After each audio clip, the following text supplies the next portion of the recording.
خالد چشتی صاحب آپ کی جانب آؤں گی، کہیے گا جیسے کہ ہم مودی کی تقریر دیکھ رہے ہیں، ان پر ابھی بھی سٹل جنگی جنون سوار ہے. انہوں نے کہا کہ جی پانی اور خون ایک ساتھ نہیں بہہ سکتے، اور پھر جی مذاکرات اور دہشت گردی ایک ساتھ نہیں ہو سکتے. تو انڈیا جو چاہ رہا ہے یہ تو خطے کے لیے بہت خطرہ ہے، خطے کے امن کے لیے بہت خطرہ ہے.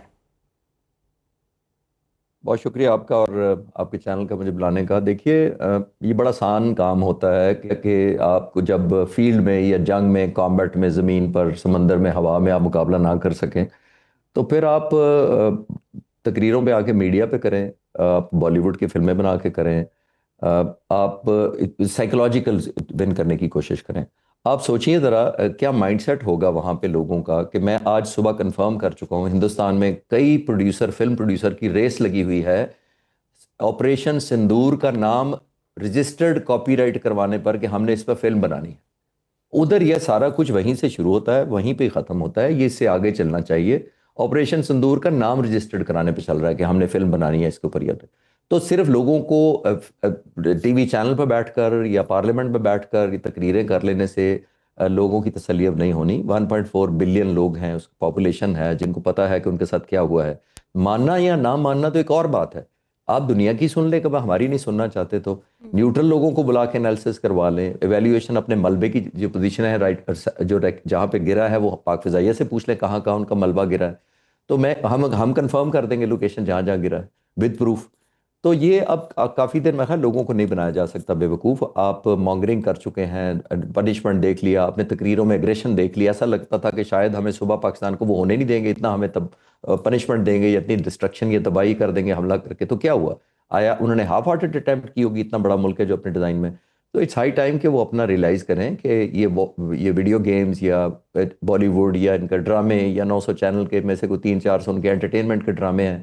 تو یہ فلموں یا ڈراموں سے نکل کے ہمیں کھیلنا پڑے گا. دنیا میں تقریباً $2.25 بلین تو 2 بلین لوگ تو اسی دو ملکوں میں رہتے ہیں اور 2 بلین سے زیادہ اس علاقے میں ہیں. تو ان کی زندگیوں کا، ان کے بچوں کے مستقبل کا، اپنی اکانومی کا خیال رکھیں اور آگے چل کے اپن کو سوچنا چاہیے کہ پرائس کیا دی ہندوستان نے وار مانگرنگ کر کے. At the end of the day, جس کو میں لفظ یوز کرتا ہوں، اچھا بھلا بھرم بنا ہوا تھا ہندوستان. بڑا ملک ہے، بڑی اکانومی ہے، بڑی فوج ہے، بہت بڑی ایئر فورس ہے.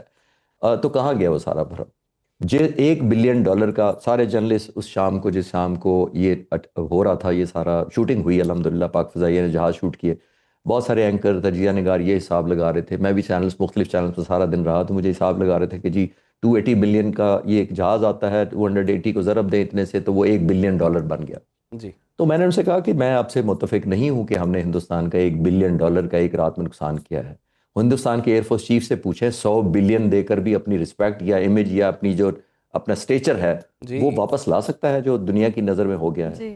تو ہمیں سوچنا چاہیے. یہ صرف نہ تو یہ ٹی وی چینلز پہ بیٹھ کے جنگ جیتی جا سکتی ہے. اگر ہوتی تو ہندوستان کب کا جیت گیا ہوتا، کیونکہ ان کے پاس 900 چینل ہے، ہمارے پاس 100-150 چینل ہے. جیسے کہ سیز فائر کا اعلان ہو جاتا ہے، جس کے بعد ہم صورتحال یہ دیکھتے ہیں کہ دونوں میں مذاکرات کی بات ہوتی ہے دونوں ممالک میں، لیکن ابھی بھی ہم دیکھ رہے ہیں کہ انڈیا جو ہے وہ الزامات کی برسات ہی کر رہا ہے، چاہے وہ دہشت گردی کے حوالے سے. اور یہ جو انڈیا کی پالیسی ہے، new form of cold start, اس کو آپ کیسے دیکھتے ہیں؟ اور اس کے لیے اب ہمارے ملٹری پلانرز کو کیا سوچنا چاہیے، کیا شفٹ لانی چاہیے ہماری پلاننگ میں، اور ڈپلومیٹیکلی ہمیں کیا رسپانس کرنا چاہیے؟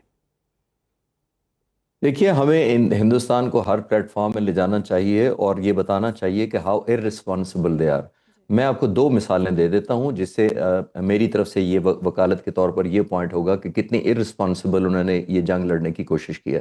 برہموز انہوں نے فائر کیے، اور آپ نے نوٹ کیا ہوگا برہموز جب انہوں نے فائر کیے تو وہ ہمارے deputy chief of air staff operation air vice marshal Aurangzeb نے بتایا کہ برہموز کو ہم نے مس لیڈ کیا، ڈیفلیکٹ کیا، اور وہ کنٹینیو لے نو مینز لینڈ پتہ نہیں کہاں جا کر گرے. آپ یہ ذہن میں رکھیے گا کہ برہموز بہت لیتھل وار ہیڈ کے ساتھ بہت خطرناک میزائل ہے. اگر وہ میزائل جا کر پاکستان کی ایئر سپیس سے گزر کر، جو ہم نے مس لیڈ کر دیا اس کو، وہ اگر ایران میں یا افغانستان میں جا کر گر جائے تو کبھی ایران یا افغانستان یہ سوچ سکتے ہیں کہ یہ میزائل ہندوستان سے ہمارے اوپر آیا اور پاکستان نے نہیں چلایا؟ ایک کتنی مس لیڈنگ ہو سکتی تھی. دوسری بات، irresponsibility کی میں بات کر رہا ہوں. اور دوسری بات، امپورٹنٹ بات، ہم نے کہا، deputy chief of staff operation نے بتایا کہ اس وقت ہماری ایئر فورس اسپیس میں جب انہوں نے حملہ کیا تو 57 airline, civil airlines شامل تھیں. کتنے ہزار لوگوں کی زندگی ایٹ سٹیک تھی. یہاں تک بات ہوئی ہے. میں نیا ایک اینگل آپ کو پہلی دفعہ پیش کرنے لگا ہوں. جی جب ہماری ایئر سپیس میں 57 اڑ رہی تھی تو ہندوستان کی ٹریفک ایئر ٹریفک ایوریج ہمارے سے 4 سے 5 گنا زیادہ ہے. ایئر ٹریفک سول کی بات کروں, اگر وہ 4 سے 5 گنا کا مطلب ہے 200 سے 250 ایئر کرافٹ اگر انڈین ایئر سپیس میں ایک گیون ٹائم اڑ رہا تھا, اگر وہ اس کو ڈائیورٹ کرتے یا بلاک کر دیتے یا الاؤ نہ کرتے تو ظاہر ہے ہمیں وارننگ پتہ لگ جاتی, ہمیں پہلے سے وارننگ ہو جاتی کہ کچھ کرنے لگے ہیں. انہوں نے ان 250 آلموسٹ 250 فلائٹس کو بھی ڈائیورٹ نہیں کیا. 57 ہماری طرف ہیں اور کامبیٹ شروع ہو رہی ہے. 110 فائٹر جہاز بیونڈ ویژول رینج میزائل جو 12:30 بجے رات کو پائلٹ ایک دوسرے کو دیکھ نہیں رہے, ایک دوسرے کو میزائل سے اور ریڈار پر اپنے بھروسہ کر کے میزائل چلا رہے ہیں. کین یو امیجن کہ ایک مس لیڈ ہو جاتی اگر انفارمیشن کسی فائٹر پائلٹ سے اور ایک جہاز اڑ جاتا تو کیا ہوتا, کسی طرف بھی ہو جاتا دونوں بارڈر کے. تو یہ میں نے جو آپ نے سوال کیا کہ ہمیں کیسے اپنا وکالت کرنی چاہیے, ہمیں ایسی وکالت کرنی چاہیے کہ انتہائی حماقت میں یہ ایئر کامبیٹ پلان کی جا رہی ہے. آپ نے ایئر سپیس کو مینج نہیں کیا. پاکستان کو تو ظاہرہ وارننگ دینا نہیں چاہتے, خود آپ ان سے خالی نہیں کرا سکتے تھے ایئر سپیس کے. ہم نے آبزرو کر لینا تھا کہ 250 ایئر لائن کدھر چلی گئی تو ہم وارننگ ہم تیار ہو جاتے. تو واٹ اے سلی تھنگ. اب مطلب آپ انفولڈ کر رہے ہیں وار کو, سویلین لائفز کو جو نہتے ہیں, جو جہاز میں ایک جگہ سے دوسری جگہ سفر کر رہے ہیں, ان لوگوں کی زندگیوں کو خطرہ ڈال کے. تو یہ میں ارسپانسبلٹی کے سینس میں کہنا چاہ رہا ہوں. اور موسٹ امپورٹنٹ بات یہ ہے, جیسے میں نے کہا کہ انہوں نے انٹرنیشنل مارکیٹ کو تو خود ہی امبیرس کیا ہے. جنرل صاحب نے بڑی اچھی بات کہی ہے کہ آپ پوری دنیا میں مڈل ایسٹ میں چلے جائیں, امریکہ میں چلے جائیں, کسی جگہ سے پوچھیں, ہندوستانی اور پاکستانی دونوں کو بٹھا کے پوچھیں کہ کون لوگ زیادہ خوش ہیں. میں آج صبح ایک چینل پر تھا تو ایک خاتون باہر سے کہ امریکہ سے شاید کوئی فون پر تھی میرے ساتھ, اسی چینل کے ساتھ ہی جہاں میں بیٹھا تھا, تو وہ کہنے لگی میں فیول بھروانے جا رہی, رکی کسی جگہ پیٹرول پمپ پہ, تو 2 انڈین وہاں پہ سپروائزر ایک تھا اور ایک لڑکا ورکر تھا, وہ دونوں آئے. ان کو نہیں پتا تھا کہ میں پاکستانی ہوں اور وہ باتیں کر رہے تھے آپس میں کہ ہم عزت کمانے کے لیے اپنا ملک چھوڑ کر اس ملک میں آئے تھے اور یہ مودی نے ہمیں اس ملک میں بھی ذلیل کرا دیا ہے. تو یہ سیمپل ہے اس وقت چل رہا ہے ہندوستانیوں کا.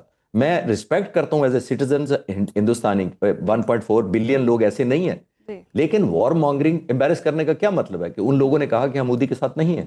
تو پرائم منسٹر آف انڈیا کو سوچنا چاہیے کہ اپنی وار مانگرنگ میں نہ اپنی نیشن کو امبیرس کرے اور پرٹیکولرلی آرم فورسز کو نہ کرے, اور اس سے بھی بڑھ کر جو اس نے ایئر فورس کے لیے کیا ہے, جیسے میں نے کہا کہ Indian air force chief 100 billion دے کر بھی اپنی امیج یا رسپیکٹ واپس نہیں لا سکتا. وہ کہتے ہیں نا تعریف وہ ہو جو دشمن بھی کرے, اور یقیناً ہمیں انڈیا سے بھی ہماری بڑی تعریفیں ہوئی ہیں. ان کے سابق جنرلز جو تھے وہ ہماری صلاحیتوں کی تعریفیں کرے تھے, یہ چلے ایک طرف ہو گیا. لیکن اب جو تقریر سے ہمیں جو چیزیں واضح ہو رہی ہیں, ایکٹ آف وار جو ان پر ابھی بھی جنگی جنون سوار ہے, اور ہم یہ جو بات کر رہے تھے کہ پاکستان میں بھی بھارت کی دہشت گردی کے تانے بانے ملتے ہیں, تو پھر ہمیں بھی اپنی ڈاکٹرائن کو چینج کر دینا چاہیے, ہمیں بھی پھر یہی نظریہ اپنا لینا چاہیے کہ ہم بھی اس کو ایکٹ آف وار کنسیڈر کریں گے. دیکھیے یہ وقت ثابت کرے گا کہ کچھ عرصے میں آپ کو کنفرمیشن ہو جائے گی. میں اپنی انالیسز یا ایک فیوچرسٹک پریڈکشن کرنا چاہتا ہوں, وہ یہ کہ کچھ عرصے میں آپ کو پتہ چل جائے گا کہ ہمارا جو 10 تاریخ کو بومبنگ تھی فجر سے لے کر دوپہر تک, تمام فورسز کی, خاص طور پہ ایئر فورس کی, میں ایئر فورس سے رابطے میں ہوں. مجھے خوش نصیبی ہے میری کہ مجھے ایگزیکٹ ویپنز کی ڈیٹیلز ملی ہیں. میں آپ کے سامنے پیش کرتا ہوں کہ جو ہم نے ویپن, جو ٹنیج کے حساب سے ہم نے اسلحہ پھینکا ہے ہندوستان پر مختلف طریقے سے, جہازوں سے, میزائلوں سے, ڈرون سے, جتنا بھی بھیجا ہے, میں آپ کو بتاتے ہوئے مجھے اطمینان ہو رہا ہے کہ ہم نے اتنی پنشمنٹ دی ہے ان کو 4.5 گھنٹے میں کہ یہ ٹنیج 1965 کی 17 دن کی جنگ سے زیادہ ٹنیج ہم نے ہندوستان پر 4.5 گھنٹے میں پھینکی ہے. یہ سارے اس وقت کیوں نہیں تھے یہ ہمیں ریٹیلیٹ وہ کر سکے؟ جی یہ وہی وجہ ہے کہ ایک دم انوائرمنٹ چینج ہو گیا. یہ وہی وجہ ہے کہ انہوں نے سمجھا کہ ہمارا S-400 انہوں نے بھوج پر ایک کیا اور ادم پر 2 دفعہ ہم نے اٹیک کیا اس کے S-400 پر.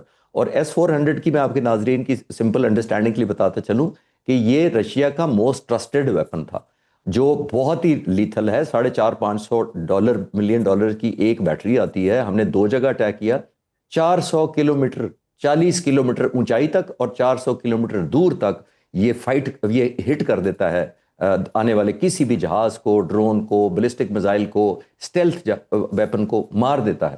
ہندوستان کا خیال یہ تھا کہ بہت بڑی امبریلا ہے ہمارے ملک کے اوپر, کوئی بھی آئے گا ٹکرائے گا اور پاش ہو جائے گا. پاک فضائیہ کے پائلٹس کو سلیوٹ ہے کہ جنہوں نے ریزولوٹ اٹیمپٹ کر کے اس کو ناک آؤٹ کیا, ان کا کانفیڈنس شیٹر کر دیا.